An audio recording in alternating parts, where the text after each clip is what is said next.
Il a été démis de ses fonctions par un coup d'État, mais refuse toujours de démissionner. Depuis le 26 juillet 2023, le président Bazoum est retenu par les nouveaux dirigeants du Niger.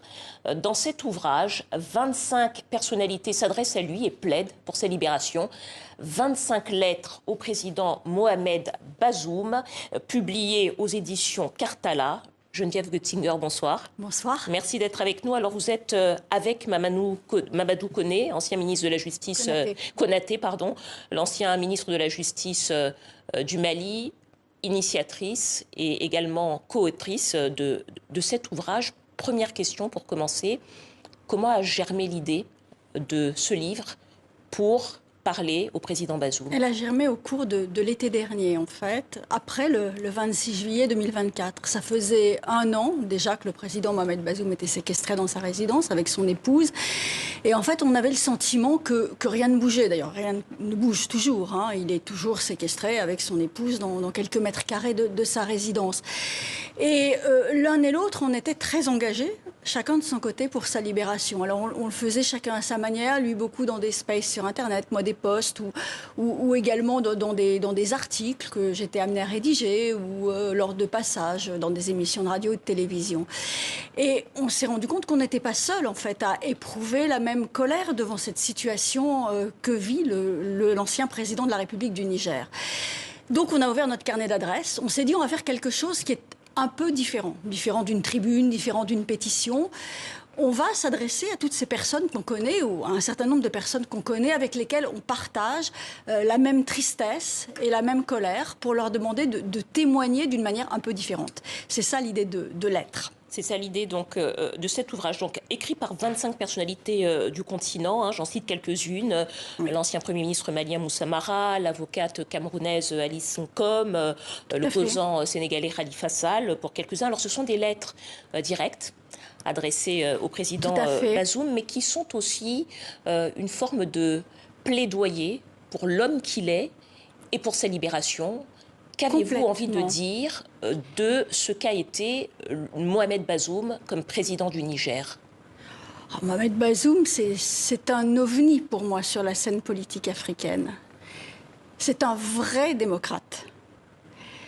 C'est un vrai intègre. Et d'ailleurs, s'il est tombé, s'il a été victime de ce coup d'État, c'est parce qu'il était décidé à s'attaquer à la corruption dans son pays, de manière très claire. C'est quelqu'un qui parle cash. Et ça aussi, c'est par le vrai. Il dit ce qu'il pense. Il assume ce qu'il est. Il assumait ses alliances. Il assumait ce qu'il estimait être l'intérêt de son pays. C'est aussi un homme qui avait des résultats en matière de sécurité. C'est un homme qui prenait des décisions pas forcément comprises, mais qui avait des résultats. C'est un homme qui avait une vision et qui était fidèle à cette vision. C'est un homme fidèle en amitié aussi. En fait, les auteurs, effectivement, disent très bien ça. On s'aperçoit que par petites touches, par petits traits, ils dressent le portrait de cet homme-là. Et ce qui les amène à s'engager pour lui de cette façon, qui est très personnelle. Parce qu'écrire un livre, c'est quelque chose... Écrire une lettre, ça donne un livre in fine, mais écrire une lettre, c'est une démarche très intime, en réalité. C'est aussi cet homme-là.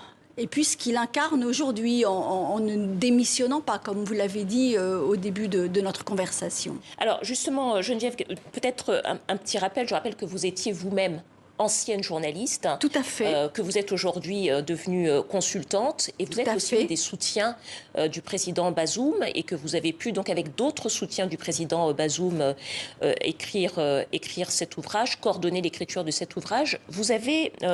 peut-être des nouvelles du président Bazoum depuis qu'il est retenu par les nouvelles autorités de son pays. Vous avez précisé qu'il refuse de démissionner. Oui. Est-ce que vous savez pourquoi? Puisqu'il n'a plus aujourd'hui, de fait, la réalité du pouvoir au Niger. Il n'est plus aux commandes du pays. Mais pourquoi? Parce que ça correspond à sa vision du droit, à sa vision des principes. Le président Bazoum est un homme d'honneur. Sa légitimité, il la tient du peuple du Niger. C'est le peuple du Niger qui a voté pour lui majoritairement. Donc c'est le peuple du Niger qui, demain, pour lui, de son point de vue, peut lui reprendre son pouvoir en ne le réélisant pas lors d'un second mandat. Mais comme sa légitimité, il la tient du peuple. il ne peut finalement céder à la loi des armes.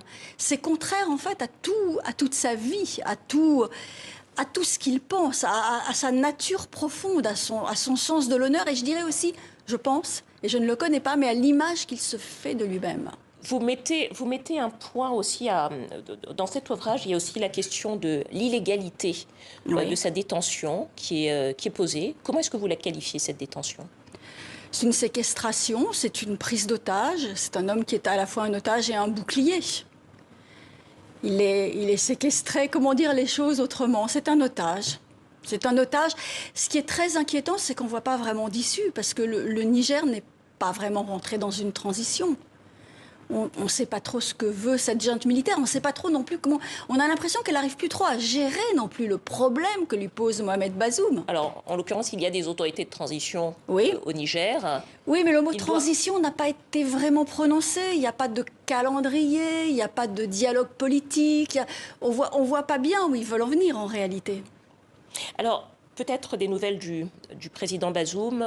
On a pendant un moment et au début de sa détention évoqué sa santé en expliquant qu'il devait prendre des médicaments. Est-ce que vous, qui le connaissez, qui faites partie de ses soutiens, vous craignez pour sa santé et en définitive pour évidemment, évidemment, je crains pour sa santé. Je pense qu'on n'est pas séquestré pendant 17 mois sans...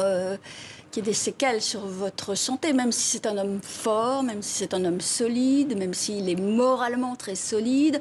Cette privation de liberté... Est-ce qu'il est en contact, justement, avec personne, avec son médecin. Est-ce que quand était la dernière fois que vous avez eu de ces nouvelles, vous-même ou certains de ses soutiens qui sont auteurs Moi, j'ai eu de ces nouvelles quand il avait encore son téléphone. C'est-à-dire, ça devait être au mois d'octobre ou de novembre 2023. Et depuis plus rien. Non, depuis plus rien.